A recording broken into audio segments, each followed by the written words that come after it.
You open me, I'm wide open, but I could never admit it. Sometimes what's left unspoken screams louder than words. On rainy days, I crave your body the most.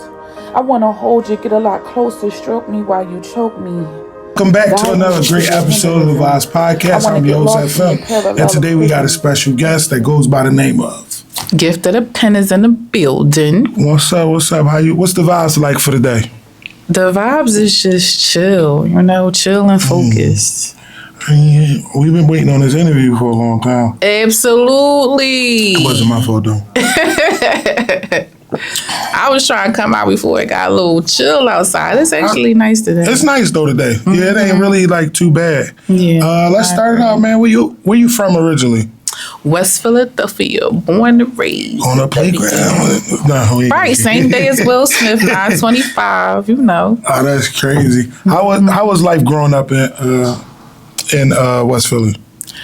West Philly, as you can imagine, it wasn't as rough as the other areas. Okay. But it was cool. It was chill. I think that we definitely had a sense of community in our neighborhoods. I come from an era where children were seen and not heard. Okay. Yeah. Right. Yeah, and we need more of that too. Right. And it was a village, if you seen, your neighbor and you was doing something you didn't have no business doing, you ducking behind cars like, oh, there go neighbor, facts. Or there go aunt so-and-so, or there go my godmom. These niggas don't care no more. They do it right in front of your face. This is crazy. Yes, we had respect for our elders. That's what it was like. Yeah, we had fun. If the hydrants was going and it was getting wet in those, and people was playing double dutch. I mean, we actually had to engage with one another. Now it's so crazy. I just was saying that because me being the boy of two sisters, like I used to have to interact with some of them jump rope. What's that one called? With the hopscotch. No, jumping jacks. Jumping jacks. Yeah, I had to play. You know what I'm saying? So, y'all, and then the crazy part is like, you wouldn't allow some boys to do certain things with females, but bro, I turned out cool. So I don't think it was that. Sometimes people just be, it is what it is. We ain't gonna get into that. That's a whole nother conversation. Right. You kind of explained what kind of kid you were. When did you first started writing poetry? I started writing in elementary school, believe it or not. Yes, I go taking it all the way back. All the way back. Remember that first piece? Back to the Future. Absolutely not. But I do remember that my school was having a contest that if you wrote a play, a short play, and your play was picked, if you won the contest, then you could be able to perform your play. Oh, okay. And I won, right? And I don't know what the play was about. It was a short play. They always don't. And remember. I won, and I couldn't believe it. And I was so excited. I was so excited. And I was able to act the play out, Right, so from there, I just kind of really got my confidence, so to speak. Mm-hmm. And I just kept writing poems. You learn haikus, you just keep writing poems. And then there you go. I never thought that it would journey into being a performer, and being paid to do something that I love to do. They say dope. If you do what you love every day, then you're not working, So I think Confucius said that. So how you get your name? Like, Gift of the Pen? Yeah, how you get it? Because I look at it like, I'm a gift of the Most High. I'm a gift of God. And life is a gift, right? And then the first thing created was the pen. So, and the pen wrote down the book of decrees, Allah al-Mahfuz. So, with that being said, it's like, okay, well, Allah created the pen. He created me. He gave me the gift to write these words on the pen, right? So, gift of the pen. I like the way you put your words together, man. Thank you. What was, you already said you don't know that. What was the first poem you ever wrote? You don't want to give me that. You want to give it to me, but you don't. I cannot remember like a poem from like 3rd grade, 4th grade, 5th grade. When you won. Listen, it was cool. a play. It's cool. She ain't trying to give it to us, y'all. That's all it is. It must be an embarrassing one. And it's good. Cute. It was cute. When did you realize poetry touched people emotionally?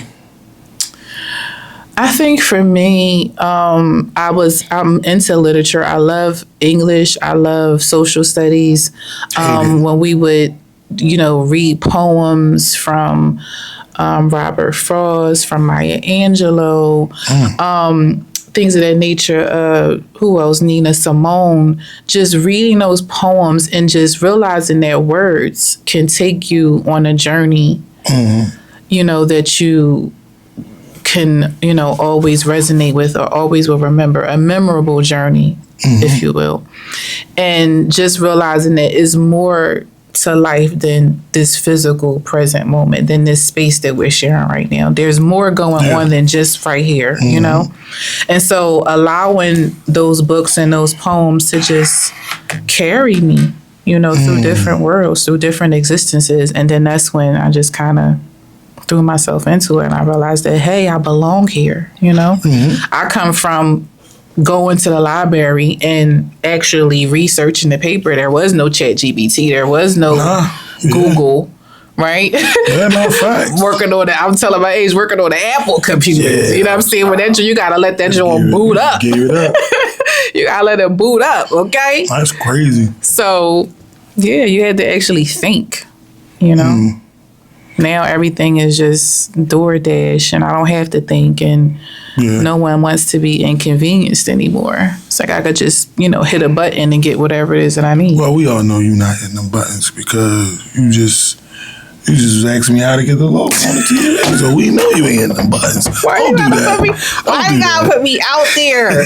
Because it's still brother. Some of us that's just trying to figure it out, and it's cool to understand that part. You know what I'm saying? Like we don't need to rush into technology because some of it is good for us, some of it is not. And sooner or later, a lot of people gonna lose a lot of jobs because of it. So it's just, you know what I'm saying? We gotta learn how to give that balance. What inspired you to become internationally as a poet? I know that I am a recovering people pleaser. So, Explain. Absolutely. So, wanting to be validated, I looked at the fact that I was an overachiever at one point. I'm going to school for computers. I'm, taking poetry classes, Poetry 209, and, constantly building on my skill set, which is nothing wrong with that, but just you have to unpack why am I being an overachiever? Because I wanted the validation from my parents, and from my family.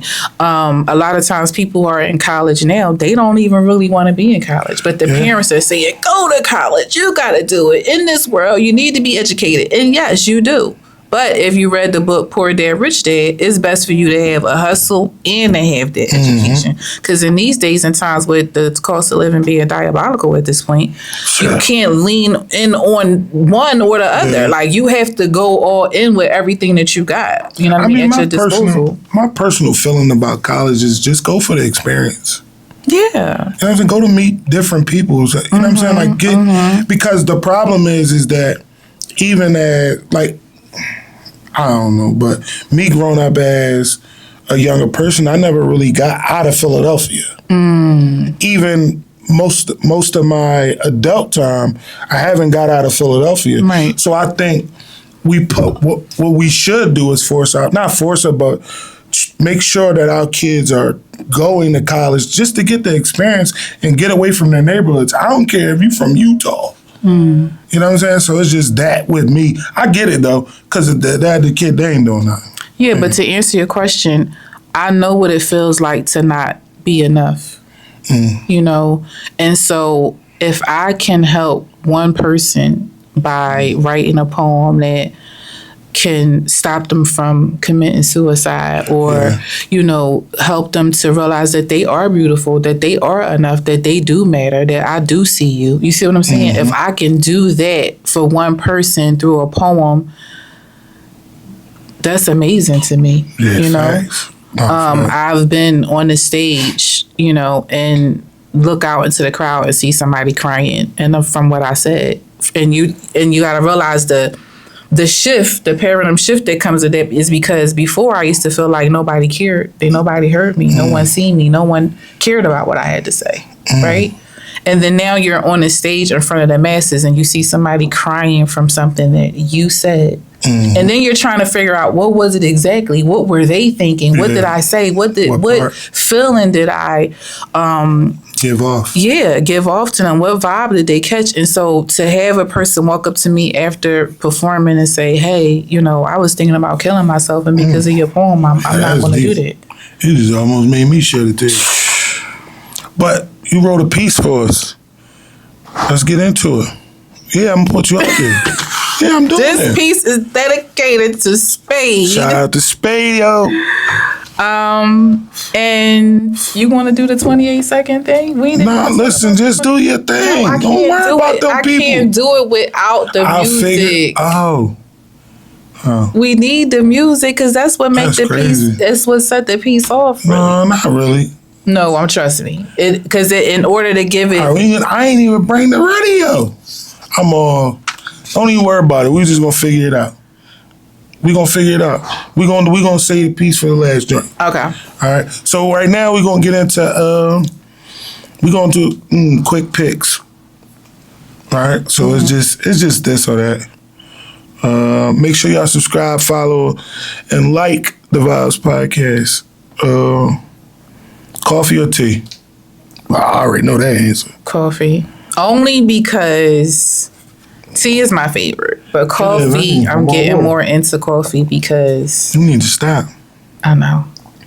Ain't good for you. But that's here. Writing on paper or typing on your phone? Writing on paper. There's something about that pen pad, in your hand and that pad, and it's just like, let's collide, You wouldn't be called Gift of the Pen if it wasn't for that.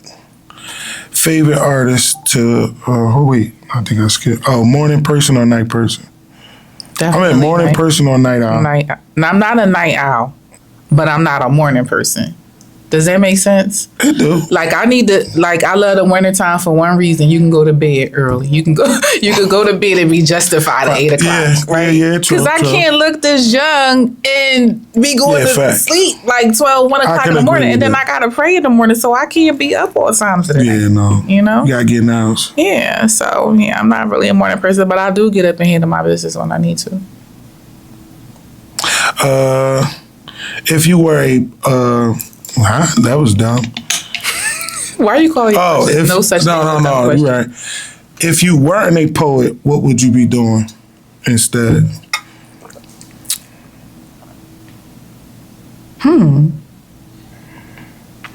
I would like to travel the world and be a part of like the rescue team, like Flint, Michigan, what's going on in Gaza.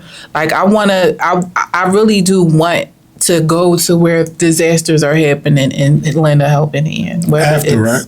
Not during. Yeah. Okay, I was just it's so funny because when I was little, I wanted to be a journalist. But then when I used to see like the tornadoes and the stuff flying by their head, they be running with the camera. Come on with the camera crew trying to catch it. I was like, no, it'd be bombs back there. No, I'm good. Favorite artist to listen to while you're writing? That's funny. I don't listen to anybody while I'm writing. Oh, wow. Do people do that? Listen to another artist? Because that's like a rapper. Like if I'm rapping, I can't.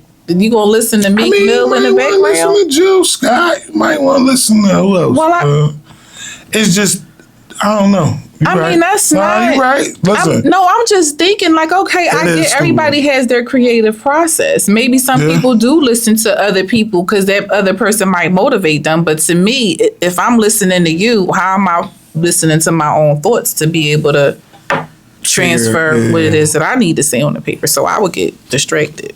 Yeah, I will too. What does, all right, so we back into the questions, right? It's a little bit about your story still. What does faith mean to you in your creative journey? I believe that faith is the beginning, the middle, and probably, the ending to my writing. Like, I believe that faith is, what you don't see. Believing in a higher power, believing that, okay, this is bigger than me, believing that I don't have control, believing that just like God can give you a gift, he can take that gift away. Facts. And people may think, oh, well, how can he take poetry away? I mean, Allah forbid, I could be in an accident that now I'm a quadriplegic.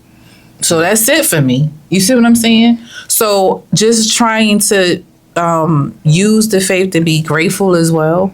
And say that, like I said, I never thought, I was just a young girl in 2nd and 3rd grade writing poems, writing haikus, I didn't think that in 2007 I would be an author.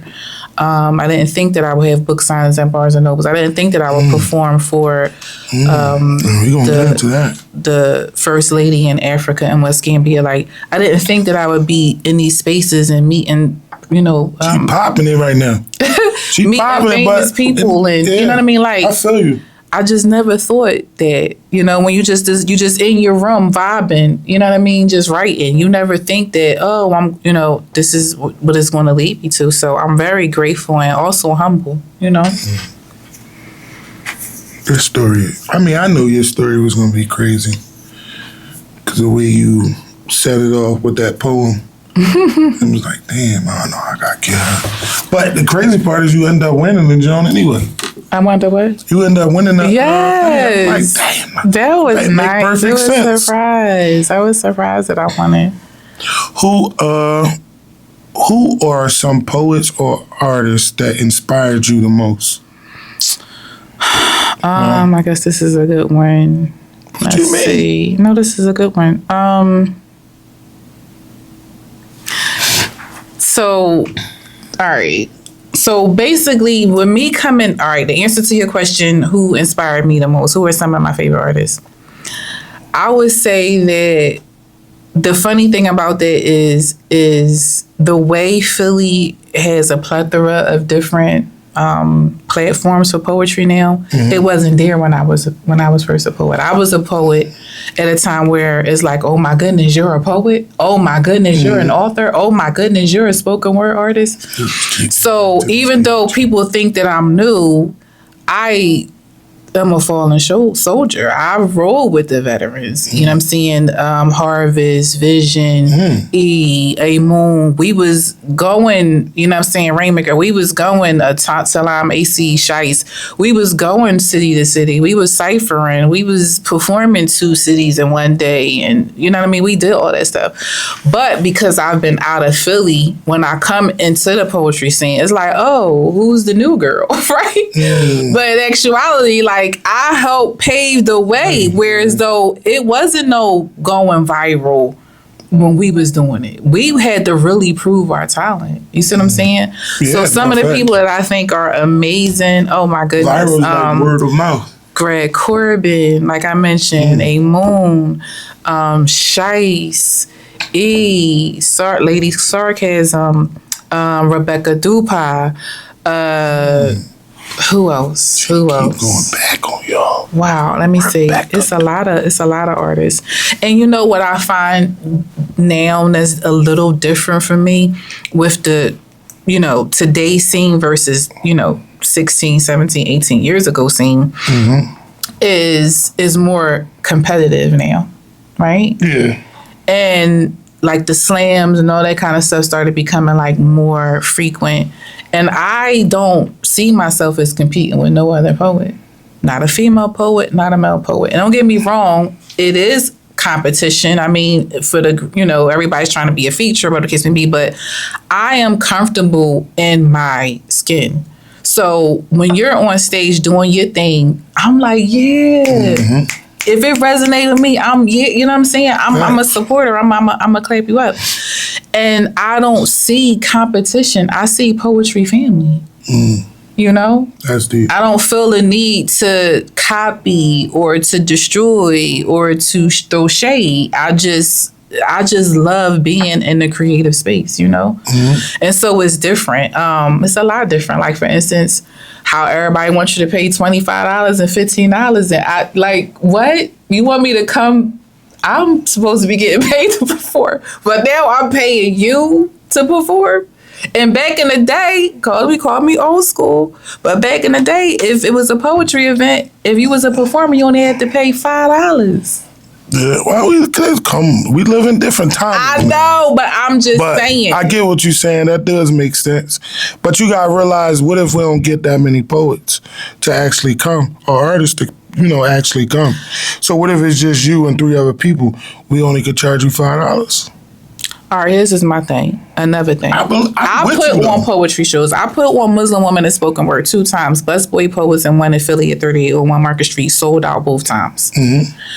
And with that being said, I get it. But my thing is this. If I want to put on a show, I'm going to have that money for that show. I'm going to pay for the venue, and I'm going to pay my artists. I don't care if you give nothing to your artist but a $20 stipend for gas for coming out.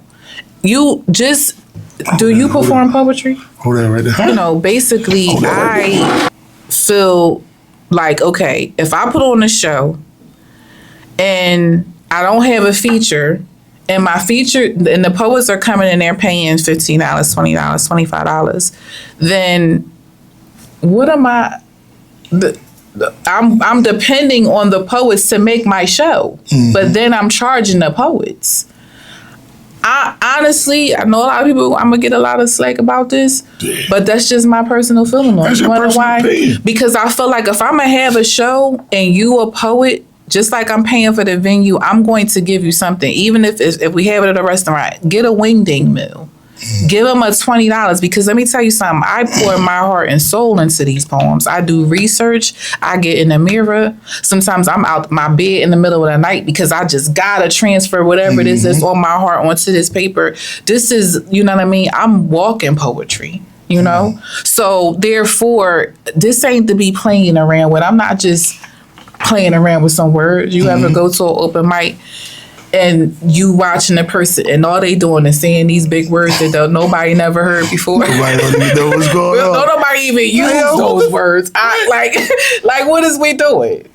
And it's like, I'm no shade. I love knowledge. You know what I'm saying? I'm a highly intellectual person. I love it. But you have to meet your audience.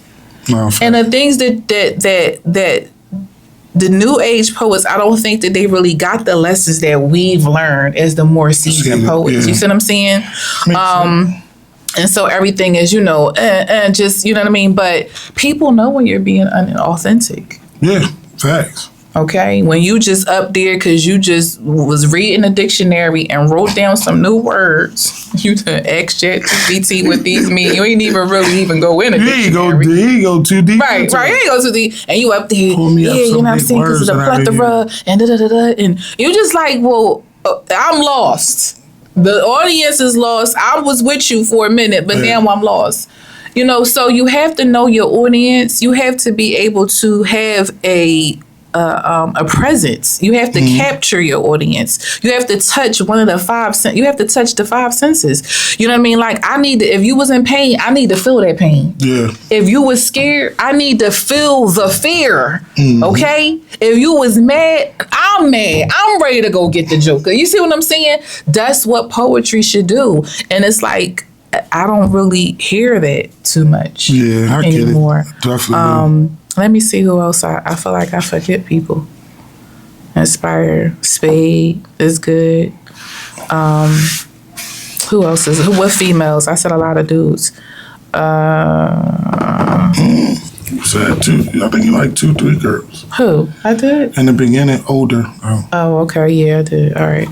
So, yeah, it's a lot of... I love being... Sometimes I like to listen. I try to go in there like, if the dependents in the building. And I'm like... I just want to listen. I want to be inspired. Listen, I love it. And I'm so glad I wound up coming the first Fridays. It was so, first Poetry Fridays, Club Fridays. It was so nice. I like the vibe, you know? You know, Life, he doing his thing. His shows is always nice. I ain't never step out of that, outside of that vibe yet, but I definitely need to, because there's a lot of, like, just coming through there's a lot of dope people, like, just watching the Instagram and seeing things that's going on. Yes. Like, there's a lot of dope, like, even with you, like, you got a lot of things going on. Not just, you know what I'm saying, as far as poetry, but you also in the community, too. So it's like, what's one challenge you face on your path as a writer? Well, like I said, I came from a time where I wanted to be recognized. I wanted to be validated. I wanted people to like me. When I first started performing poetry in 2009, I was a part of the Poetry in Motion with Will Little, and, you know, he called me the queen of Poetry in Motion, and we got a citation from Harrisburg for the work that we was doing in the community. And I used to, like, dress down. Like, instead of having my keyboard on, I would take my keyboard and, like, wrap it up in a bun. And, like, instead of having on my overgarment, just have on, like, regular clothes, because I felt like being on stage, I wasn't going to be accepted as this Muslim sister, you know? And then I was like, no, like you said about faith, I got to be true to my faith. If you either accept me or you don't. That's where I'm at now. And I get it. Being Black, a Muslim, and a woman, I already got 3 strikes against me before I even open up my mouth. So when I open up my mouth, I'm going to drop these bars. You feel what I'm saying? Definitely is. I'm going to drop this knowledge. You're going to learn something, you know?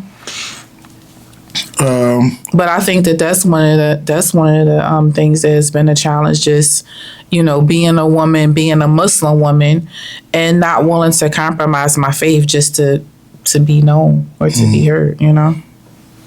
How do you handle writer's block when it hits? So the other day I started writing this poem, and it's actually inspired by Sarah Bartman, right? And I wanted to have it for today's interview, and I said, if you never write another poem, you'll be fine.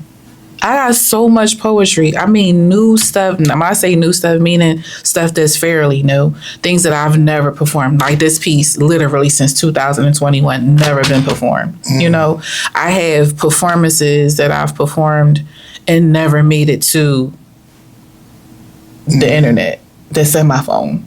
You know, I have footage, and it's like, for me, I have to always purify my intentions. Why am I doing this? I'm not doing it to be seen. I can care less about running around to all the different open mics and just so that people can hear me. What matters to me is that change is constant. What shifts can we make? How do we, you know, save our children? How do we listen to one another? How do we become active listeners? What about our emotional intelligence that we're lacking, you know? So my poems have an intention, okay? My poems have a mission, okay? And we're not going to stop until the mission is complete, you know? So when you move that way, it's not about, oh, let me be a feature. Let everybody know. Like, listen, like I tell people, listen, just because I'm not running around featuring all the time, I'm gonna be honest with you, that's not, I've been there and done it. I was mentoring, putting people on a CD, TV shows, radio shows, hosting. Oh, can you perform, but can you host and be a model? Shout out to Mary. She had me, she's one of the poets that she died from. She got killed from her neighbor. She used to put on shows. You know, Shice E, all of them. We used to all, J Knives, all of them. We used to all perform for her. Sister Nasuni. Sister Nasuni is a favorite poet of mine. And so, you know, we been there, we done that. I'm like the auntie of poetry now. You feel what I'm saying? I would say the auntie. I'm the auntie of poetry now. Like, that's wild. I mean, yeah. All right. Listen, I get it to you. I'm don't get me wrong. I'm not saying that when I perform, I love it. It's that You know what I'm saying? Like when you ain't been balling for a minute and then you step in the court, you like, you know what I'm saying? You with it, but it's just like, I am okay with letting the more, people who, the younger generation, do their thing. I don't feel a need to stay relevant. Does that make sense? Yeah. Fact. Because it's like, listen, I have my books, I've got CDs, I'm into mentoring, I'm writing courses, you know what I'm saying, to you can take my creative writing course, you could take my emotional intelligence course, you know what I mean, like who is the law? I have so many different courses and there's so many different things. Like I don't feel as though as artists we should let people box us in into, oh, you're the poet, you're the photography guy. I feel like that's for anything. Don't no, I'm so much more. I'm not just a poet. I sing, I write, I sew, I love dancing, I love art, you know what I mean? I'm a nurse, you know what I'm saying, by profession. There's so many different layers of who I am, you know what I mean? And it's like I don't want the world or one particular part of me to be that's it. No. I love words. I love being in creative spaces. I love sharing ideas with people. I love collaborating. You know what I mean? Like I want to do more collaborations because it's like, listen, I've done a lot by myself, Yeah. And now it's like, you know what? No, I haven't. I used to want to be famous, but not anymore. You see what famous people go through. Yeah. I like my privacy. Bullshit. I do. I like my privacy. I can put my phone on Do Not Disturb. I can choose to answer this email or this DM or this text message or whatever. Like, I'm not interested in doing it for the likes. And so many people, bro, if Instagram and TikTok and all that stuff, Snapchat, y'all wouldn't even be relevant for real. Fact. I had motion and I was wavy before all of this. You see what I'm saying? That's right. Pop it. Let them know. So just this to piggyback off that, how did your family react to your poetry? That's a big one. Okay, so my mom, remember when I told you I made that play? I won that contest for the play? Yeah. I ran home and told my mom, and I thought she was gonna be like mad excited, but that's not her thing, right? And then when I wrote my first book, I talked about some of Poise. I talked about some of the challenges that I had in growing up. My mom died when she was conceiving my mom. So my grandmom died when she was having my mom. Sorry to hear that. So that in itself was a catalyst for some of the things that I experienced. She didn't have any help. She didn't have any guidance to kind of show her the ropes, because children don't come with a manual.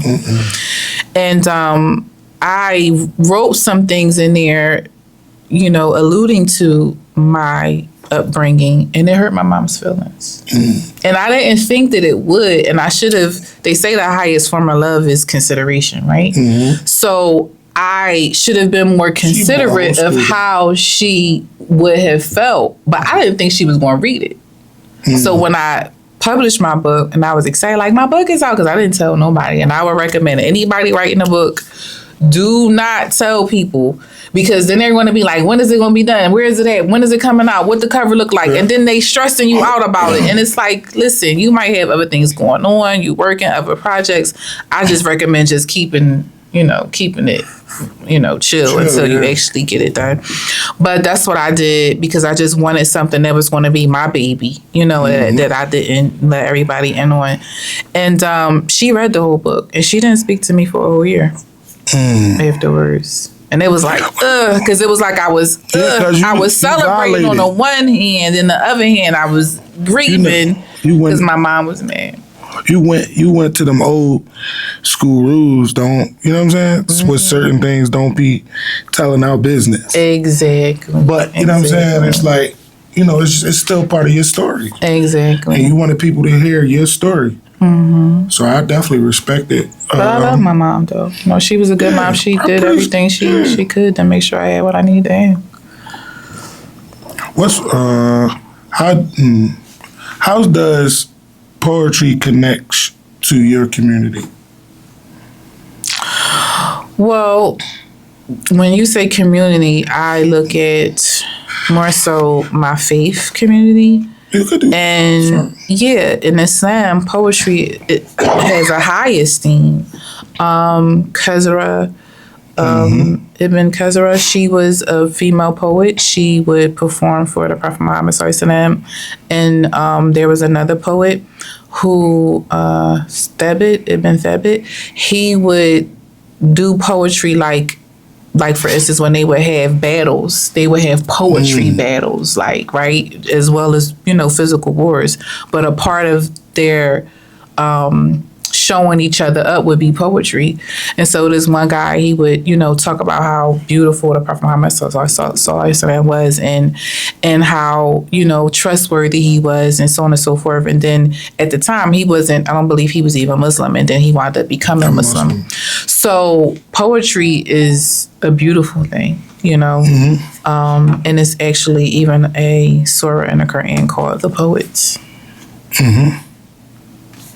Oh man, that was a lot. Very intelligent. Thank you. I just want you to know that. Thank you. What keeps you motivated? Keep writing and performing.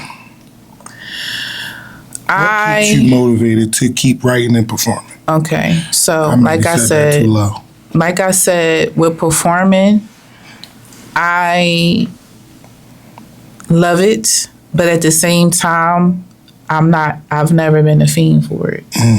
It's not like when I was younger, 16, 17 years ago, it was like, yeah, you know what I'm saying? You came with that, you know what I mean? And don't get me wrong, that passion and that lion is still in me. It's just that I have to pivot and break it down into different areas. I gotta be a warrior for the religion. I gotta be a mom. You see what I'm saying? I have to be a daughter. I have to be a good neighbor. So the passion is there, but it has to be divided in all these different areas. It's not just one area. You feel what I'm saying? Yeah. So it's like just trying to find that balance of the things that I love to do, the things that I want to do, and so on and so forth. Now, as far as being motivated, I feel like I find my motivation from different sources.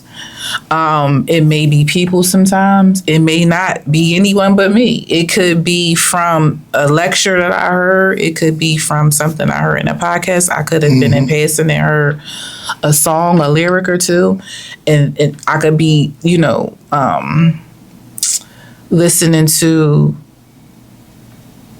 or watching social media and something, an image come across me and I'll be like, oh, you know what? I want to write this down. You know what I mean? And then I'll just like write it down and then I'll be like, all right, well, I'm going to come back to it, And then sometimes I just want to sit and go through a lot of the poems that I already have and kind of just, mix and match. You know what I'm saying? Mix and match and add on to this one, take away from that one. So just really just spending, I think the biggest motivation for me is silence. When it's quiet, I can think. It's going to allow me to, because a lot of times we're constantly numbing ourselves with something. We got to be constantly entertained, looking at our phone, listening to music, watching our show, binge watching our show, going to sleep, falling asleep to the TV, waking up, you know what I mean, listen to this podcast, listen to that. It's so much information overload. How can you stay motivated when you're constantly distracted? That doesn't make sense to me. So I do this thing where, like, for the last couple of months, I've been fasting from social media. Haven't been posting much, haven't been going live. And I had to explain to my followers, I know I go MIA, but there's a method to my madness. I have to do that in order to pour back into myself, because when you're constantly pouring into everybody else, your cup is going to wind up getting empty.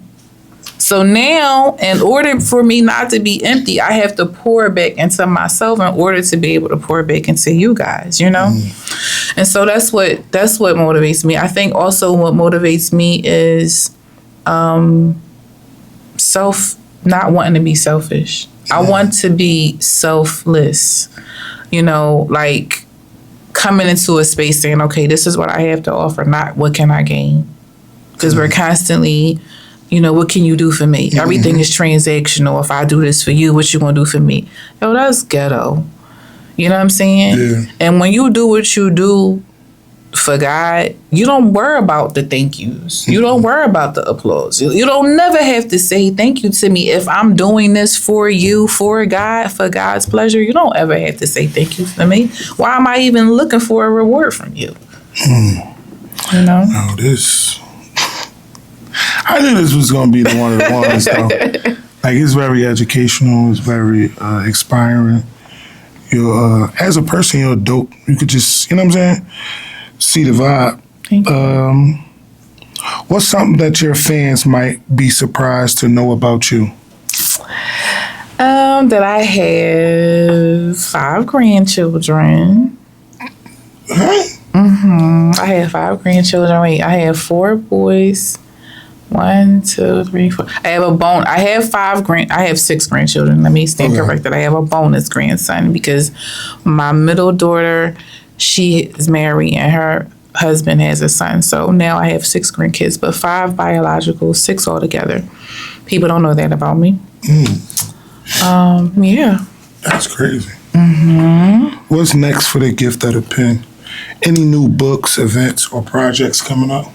I have been trying to get into the whole digital products, and I know Spade gonna be like, this girl. I have to text him and ask him, hey, is DiscoKid still the platform you should try to upload all your poems to? Right? Because he was telling me in 2021 to do it. And I was like, Spade, you gotta help me. And of course, I just want to give him the CDs and he do it for me. But it's that kind of stuff that's just like, so intricate that I gotta sit down at the computer and say I'm going to, because it's decent when you perform and be like, oh, you can buy it on 99 cents at Spotify or whoever, whatever.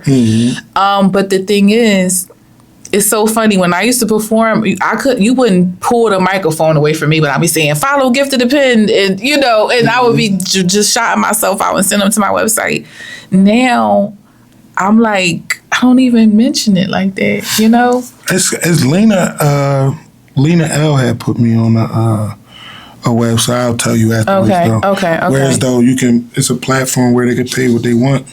Okay. And still be able to get paid. Yeah, I want to be able to do that too. I mean, it's nice to be able to do that, and I do have to get with the times. I mean, because we used to be burning CDs, but now I got the download cards. Yeah, we all catching up. I was still trying to figure out how to use Dropbox to this day. That Dropbox is annoying, ain't it? I don't fool with no Dropbox. Soon somebody send me something from Dropbox, I'm like, come on, bro. Like, don't even do this to me. This was an amazing interview. Thanks to the gift and the pen for sharing the story and energy with us. Everybody listening, make sure to like, subscribe, and follow the Thevibes Podcast everywhere: YouTube, Spotify, Apple Podcasts, iHeart. And don't forget to follow the real gift of the pen to keep up with everything she's doing. I'm at the end. Until then, you already know the vibes.